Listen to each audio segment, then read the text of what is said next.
Je m'appelle Robert. J'ai 64 ans. Je porte la même marque de chaussures de sécurité depuis mes 22 ans. Je conduis un utilitaire qui a 11 ans et qui fonctionne parfaitement parce que je l'entretiens moi-même. Mes mains sont calleuses.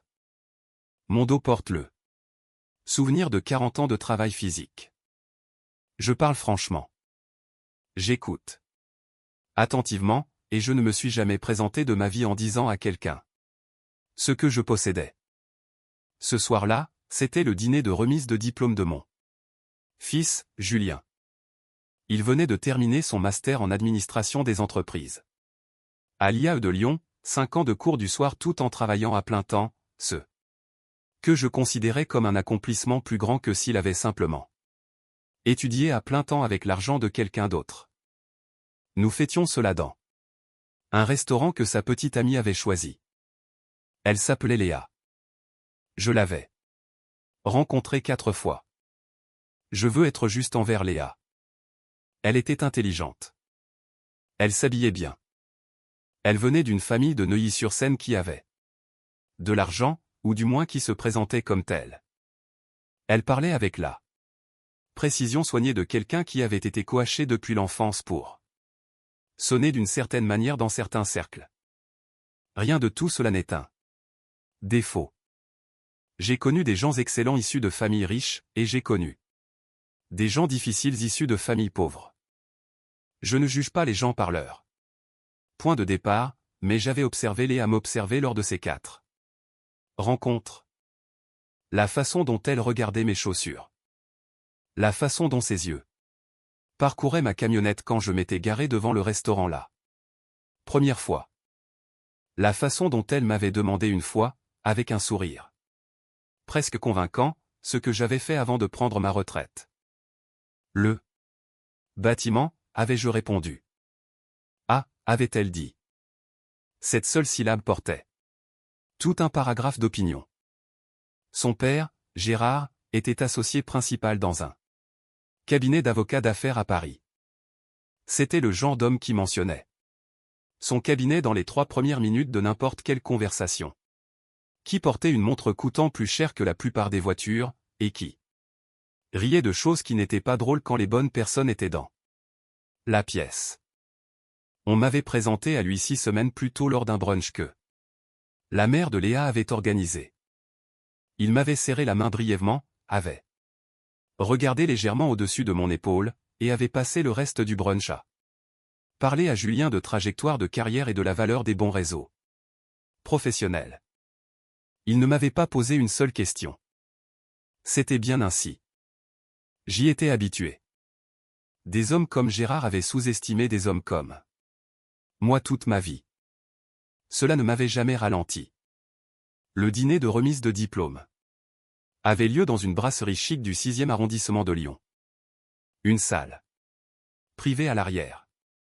12 personnes. Julien et Léa. Gérard et sa femme, Catherine. Le frère de Léa, Thibaut, et sa femme. 2 amis de promo de Julien. L'ancien colocataire de Julien. La petite amie du colocataire. Ma voisine, Marguerite. Qui avait été comme une tante pour Julien depuis le décès de sa mère. Et moi. Je suis arrivé dans ma camionnette. Je portais un pantalon sombre, une chemise propre et mes bonnes chaussures en cuir. Pas des chaussures de ville au sens de Gérard, mais des chaussures de qualité, bien entretenues et honnêtes. J'avais un cadeau pour Julien dans une enveloppe simple dans la poche de ma veste. Je n'avais rien apporté d'autre. Nous nous sommes assis. La conversation a suivi son cours habituel lors de ces dîners, chaleureuse et générale au début, puis se triant graduellement vers les sujets que les gens voulaient vraiment aborder. Julien était heureux. C'était la seule chose dans cette pièce qui m'importait. Mon fils avait travaillé dur, et il méritait de se sentir fier. Gérard a commandé la bouteille de vin la plus chère de la carte et s'est assuré que tout le monde à table sache qu'il l'avait fait. Il a porté un bref toast qui était chaleureux envers Julien et subtilement instructif de la manière dont certains Hommes ne peuvent s'empêcher d'être quand ils sentent qu'ils sont la personne la plus accomplie de la pièce. Il a parlé de l'importance du mentorat, de trouver le bon cabinet, de comprendre que dans le monde professionnel, les relations sont une monnaie d'échange. Julien l'a remercié avec élégance. Marguerite s'est penchée vers moi et a chuchoté qu'il n'avait même pas demandé sur quoi portait réellement le mémoire de Julien. Non, ai-je dit, il ne l'a pas fait. Nous avons commandé. La nourriture était bonne. La soirée se passait assez bien. Julien a raconté l'histoire de sa présentation finale, un projet de fin d'études sur la modélisation des investissements en immobilier commercial, et ses deux amis de promo ont posé de bonnes questions et semblaient sincèrement intéressés. Gérard hochait la tête par intervalles avec l'expression d'un homme qui est déjà arrivé à toutes les destinations décrites. Puis Thibault, le frère de Léa, s'est tourné vers moi. Thibault avait 38 ans. Il travaillait dans le capital investissement à Paris. Il avait cette confiance particulière de quelqu'un qui avait eu un accès précoce à l'argent et s'était convaincu que c'était une preuve de compétence. Ce n'était pas une mauvaise personne, je pense, mais il n'avait jamais été dans une pièce où il n'était pas le fils de son père, et cela l'avait façonné de manière qu'il ne pensait pas à remettre en question. Alors, Robert, a-t-il dit, assez fort pour que la table se taise. Léa me dit que vous étiez dans le bâtiment. À quoi ressemble la retraite? La pêche? Le golf? Il y avait un ton sous-jacent à la question. Pas cruel, exactement. Plutôt le ton que l'on utilise quand on parle à quelqu'un en lui faisant une petite faveur en l'incluant dans la conversation. Je reste occupé, ai-je dit. Je n'en doute pas, a-t-il répondu. Avant de se retourner vers Gérard. Gérard écoutait. Il a posé son verre de vin. Et m'a regardé avec l'expression d'un homme décidant s'il devait poursuivre la conversation ou simplement la laisser mourir d'elle-même. Il a continué. Robert, soyez honnête avec moi, et je ne demande cela que parce que Julien fera bientôt partie de notre famille, et je veux comprendre d'où il vient. Vous avez travaillé dans le bâtiment toute votre vie, vous l'avez élevé seul après le décès de sa mère.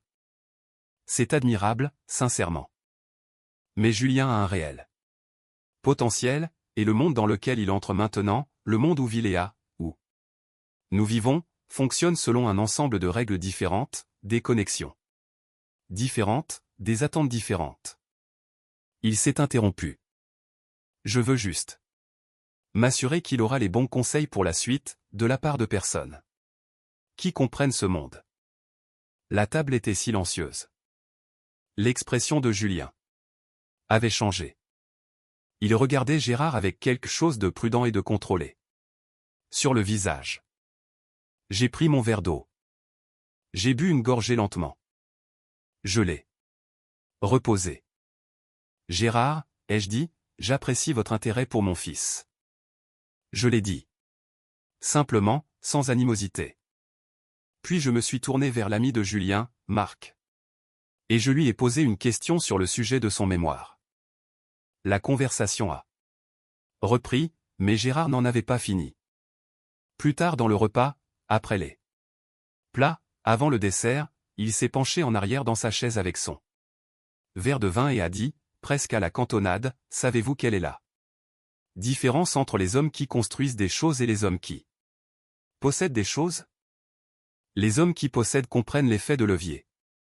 Ils comprennent que l'actif n'est jamais le bâtiment. L'actif est ce que le bâtiment produit. La plupart des gens dans les métiers manuels ne saisissent jamais tout à fait cela. Il me regardait en disant cela. Thibault a souri. Léa a jeté un coup d'œil à son père, puis a baissé les yeux vers son assiette. Julien a posé sa fourchette, et quelque chose a basculé en moi, pas vers la colère, car je veux être clair sur le fait que ce qui s'est passé ensuite n'avait rien à voir avec la colère. Ce qui a basculé était une simple décision, une décision calme, sans complication, entièrement délibéré. J'ai mis la main dans la poche de ma veste. J'ai sorti une seule carte de visite. Je l'ai posée face cachée sur la table devant moi, et je l'ai laissée là. Gérard l'a remarqué. Il y a jeté un coup d'œil mais n'a rien dit. Gérard, ai-je dit, vous avez mentionné l'effet de levier. Sur quoi votre portefeuille actuel est-il concentré, si je peux me permettre de demander? Les actions? L'immobilier? Il a souri de la façon dont les gens sourient quand ils pensent qu'une question confirme un préjugé. L'immobilier commercial, principalement. Le triangle d'or à Paris et le couloir de la Défense. Bureaux et usages mixtes.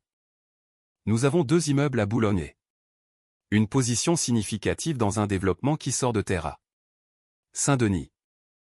Le projet de Saint-Denis, est-ce l'usage mixte près de la mairie ou celui plus proche du futur village olympique?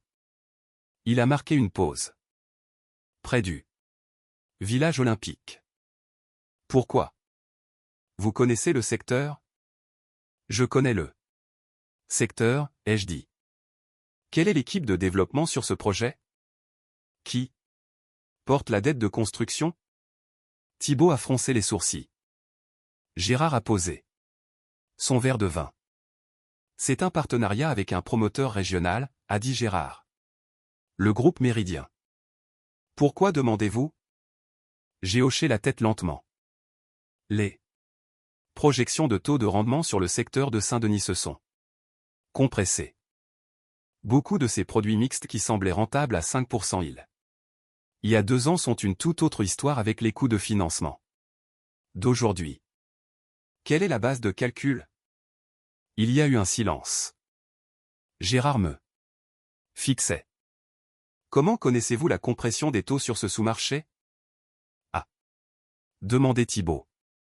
J'ai retourné la carte de visite. On pouvait y lire Robert H. Callaway. Groupe Callaway Investissement. Fondateur et associé gérant. En dessous, un numéro de téléphone et un site web. Je l'ai fait glisser sur la table vers Gérard. Il l'a ramassé. Il l'a lu. Il m'a regardé. Callaway. Investissement, a-t-il dit lentement. Nous sommes dans le développement et l'acquisition d'immobilier commercial depuis 1988, ai-je dit. J'ai commencé avec la rénovation d'une maison individuelle à Saint-Étienne. Nous détenons actuellement environ 60 millions d'euros d'actifs commerciaux à travers la région lyonnaise, l'Île-de-France et le Sud. Bureaux, industriels, un peu de logistique. Nous avons fait des travaux de développement à la Défense. Probablement à quelques rues de vos immeubles. J'ai marqué une pause. L'actif n'est jamais le bâtiment, Gérard. Vous avez raison sur ce point. Mais généralement, les gens qui comprennent le mieux cela sont ceux qui ont construit les bâtiments en premier lieu. La table était absolument silencieuse. Julien me regardait. Son expression était quelque chose que je n'avais pas vu sur le visage de mon fils depuis de nombreuses années. Quand il avait 9 ans et que je lui avais appris à planter un clou correctement, pas la première fois. Pas avec le succès immédiat, mais la fois où il avait enfin compris le mouvement, l'avait fait correctement et avait levé les yeux vers moi, il portait cette même expression. Catherine, la femme de Gérard, a dit doucement qu'elle n'en avait aucune idée. Je n'en parle pas d'habitude, ai-je dit, cela ne semble pas être la chose la plus importante chez une personne. Gérard tenait toujours ma carte de visite. Son visage était passé par une phase complexe et cherchait à retrouver une certaine contenance. Thibault avait cessé de sourire. Léa regardait son père avec une expression que je ne pouvais pas totalement déchiffrer. En partie de la surprise. En partie autre chose. Quelque chose qui semblait être là depuis un moment et qui trouvait enfin une issue. Julien a fini par dire Gérard, tu n'as jamais mentionné. Vous n'avez jamais posé de questions sur son travail, monsieur, a dit Julien. Sa voix était calme, pas méchante, mais parfaitement claire. Pendant tout le temps où Léa et moi avons été ensemble, vous n'avez jamais posé une seule question à mon père sur son travail. Vous m'avez demandé une fois ce qu'il faisait. J'ai dit le bâtiment. Vous avez hoché la tête et changé de sujet. Gérard a regardé mon fils. Ce n'est pas. A-t-il commencé? Je ne suis pas en colère, a dit Julien. Je veux juste être exact. J'ai posé brièvement ma main sur le bras de Julien. Pas pour l'arrêter. Juste pour être là. Gérard, ai-je dit, je veux être franc avec vous. Parce que je pense que c'est plus respectueux que de tourner autour du pot.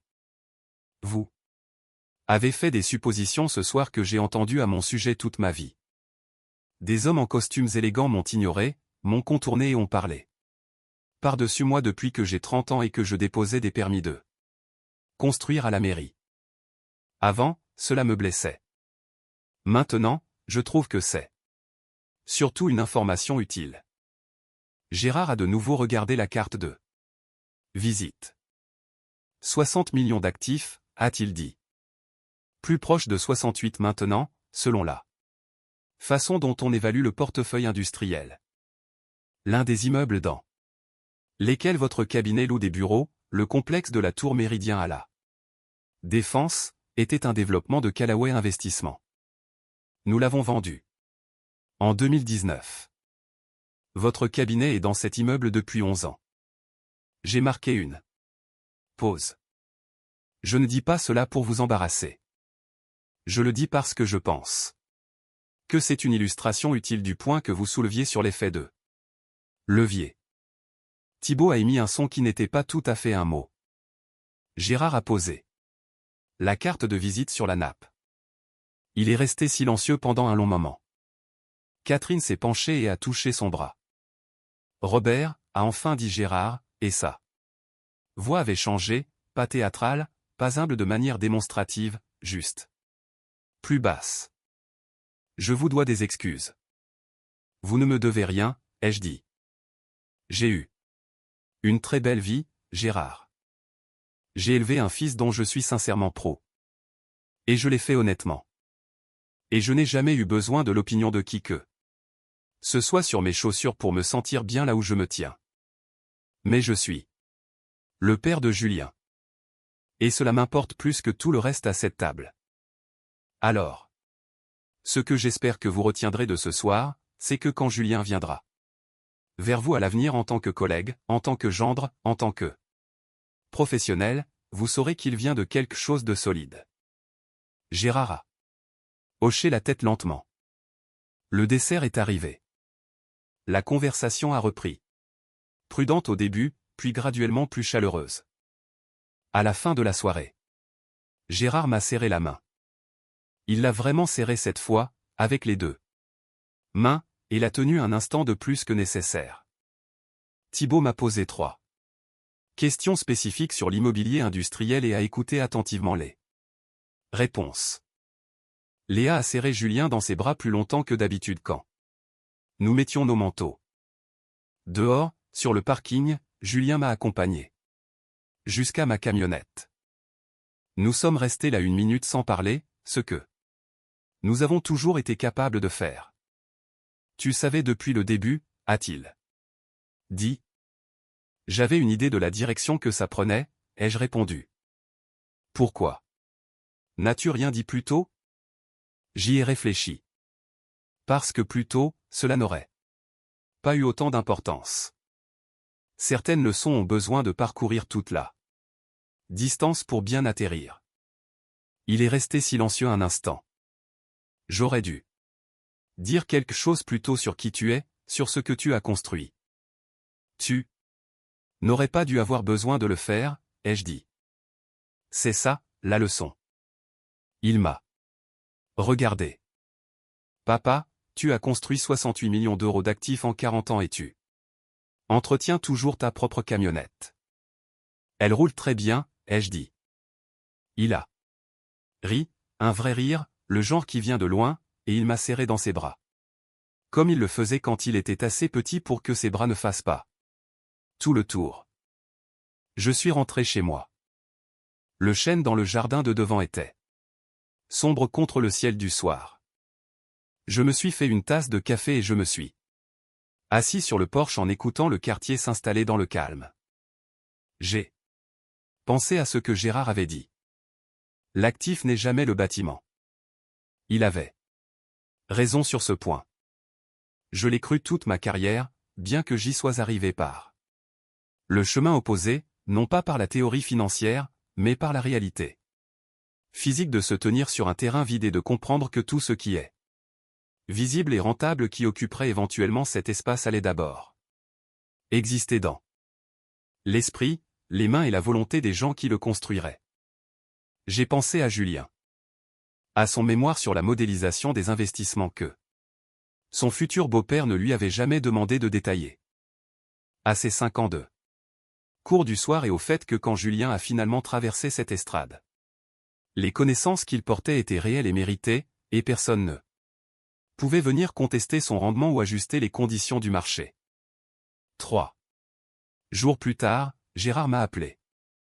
Il a demandé si je serais prêt à déjeuner. Juste nous deux. Nous nous sommes retrouvés dans un endroit que j'ai choisi, un petit café à Villeurbanne où je vais depuis la fin des années 90, où le café est servi dans des tasses en céramique et où personne ne porte de montre valant la peine d'être mentionné. Gérard est arrivé dans son costume, a regardé le menu et a commandé un plat du jour sans hésitation. Nous avons parlé pendant 2 heures. C'était, quand il ne jouait pas un rôle pour la galerie, un homme sincèrement intelligent. Il avait construit quelque chose de réel, lui aussi, à sa manière, au cours d'une longue carrière. Il avait fait des suppositions sur moi qui étaient fausses, et il savait qu'elles étaient fausses, et il l'a dit clairement et sans réserve, ce que j'ai respecté. Je lui ai parlé de la première propriété que j'avais achetée, un duplex en ruine à Saint-Étienne en 1988, que j'avais payé 14 000 € avec l'argent économisé pendant 6 ans à monter des charpentes. Je lui ai parlé des 18 mois passés à le reconstruire, les soirées, les week-ends tout en travaillant à plein temps, et du jour où j'avais loué les 2 unités et compris pour la première fois ce que cela faisait de faire travailler l'argent au lieu de travailler seulement soi-même. Il a écouté de la manière dont Julien avait décrit vouloir être écouté par Gérard, sans attendre son tour pour parler. À la fin du déjeuner, il a dit qu'il avait passé 30 ans à croire que le signal de la compétence était un certain genre de présentation, un certain vocabulaire, un certain diplôme. Je ne sais pas quoi faire du fait que j'ai 61 ans et que j'apprends apparemment encore que j'avais tort à ce sujet. A-t-il dit. On fait ce qu'on fait avec n'importe quel défaut structurel que l'on découvre, ai-je répondu. On ne démolit pas tout le bâtiment. On renforce les fondations et on continue de construire. Il a souri à cela. C'était un vrai sourire. Léa et Julien sont fiancés maintenant. La bague était celle de la grand-mère de Julien, remontée par un bijoutier lyonnais. Gérard m'a dit lors d'un dîner suivant qu'il avait fait des recherches sur Callaway Investissement. Après cette soirée au restaurant et qu'il avait apparemment passé beaucoup de temps sur la page de l'historique de nos projets. La tour Méridien, a-t-il dit, 11 ans dans votre immeuble. 11 ans, ai-je acquiescé. Je veux que vous sachiez, a-t-il dit, que je ne suis pas un homme facile à surprendre. Non, ai-je répondu, je n'imagine pas que vous le soyez. Thibault m'a appelé 2 semaines après le dîner de remise de diplôme. Il avait une question sur une acquisition industrielle que son fonds évaluait près de Lyon. Nous avons parlé pendant 45 minutes. C'est, sous les apparences, une personne curieuse. Il pose de bonnes questions quand il arrête d'essayer de prouver qu'il connaît déjà les réponses. J'ai 64 ans. J'ai construit des choses avec mes mains et avec mon esprit, avec patience et avec cette obstination particulière qui vient du fait d'avoir été sous-estimé par assez de gens sur assez de décennies pour qu'on arrête de se Soucier de leur estimation et qu'on commence à ne se soucier que du travail. Je conduis un utilitaire de 11 ans. Je porte des chaussures de chantier. Je ne me suis jamais de ma vie présenté en disant à quelqu'un ce que je possédais. Je connais aussi le taux de rendement de presque chaque sous-marché commercial dans un rayon de plusieurs régions. Je peux lire un jeu de plans de construction plus vite que la plupart des architectes, et je construis. Depuis 35 ans. Tranquillement quelque chose qui survivra à chaque supposition que quiconque a pu faire sur ce dont un homme dans ma position est capable. Julien sait tout. Cela. Il l'a toujours su. Il a juste attendu. Avec la patience que j'ai essayé de lui enseigner. Le bon moment pour laisser la vérité éclater dans la pièce. Je suis fier de lui pour cela. Le chêne se porte bien. Je l'ai fait examiner au printemps dernier. Système racinaire sain. Bonne envergure de la canopée. Aucune maladie. Je l'ai planté à l'automne 1988. La même année où j'ai acheté le duplex. À Saint-Étienne. La même année où tout a commencé.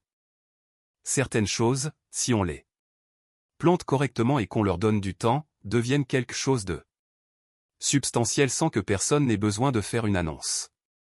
Cela m'a toujours semblé juste. Cela m'a toujours semblé suffisant.